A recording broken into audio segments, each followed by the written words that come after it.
অনেকদিন আগে আমি একটা ভিডিওতে দেখেছিলাম যে যে দোপাটি ফুল হয় না, দোপাটি ফুলের পাতা দিয়ে নাকি মেহেন্দি করা যায়। মেহেন্দি পাতা যেরকম বেটে আমরা হাতে লাগাই, দোপাটির পাতা নাকি ওইভাবে বেটে যদি হাতে লাগাই তাহলে মেহেন্দির মতো কালার হয়। তো সেটাই আমি আজকে দেখবো যেটা সত্যি নাকি মিথ্যা। তো চলো আগে এই যে আমাদের দোপাটি গাছ, তো এই পাতাগুলো তুলে নিই।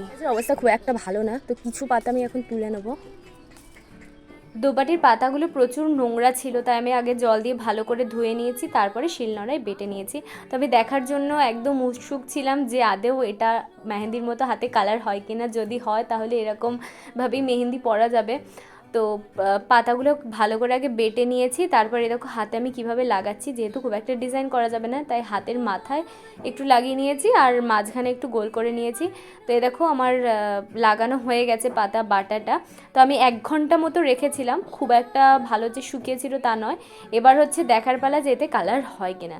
অ্যান্ড রেজাল্টটা দেখার পর আমি তো জাস্ট অবাক হয়ে গিয়েছি, কোনো কালারই হয়নি। তার মানে এটা পুরোটাই ফ্রড ছিল অ্যান্ড মিথ্যে ছিল। এই সমস্ত ভিডিওগুলো কেন যে বানানো হয় আমি জানি না, শুধু হাতের মধ্যে পাতার গন্ধ ছিল আর কিচ্ছু না।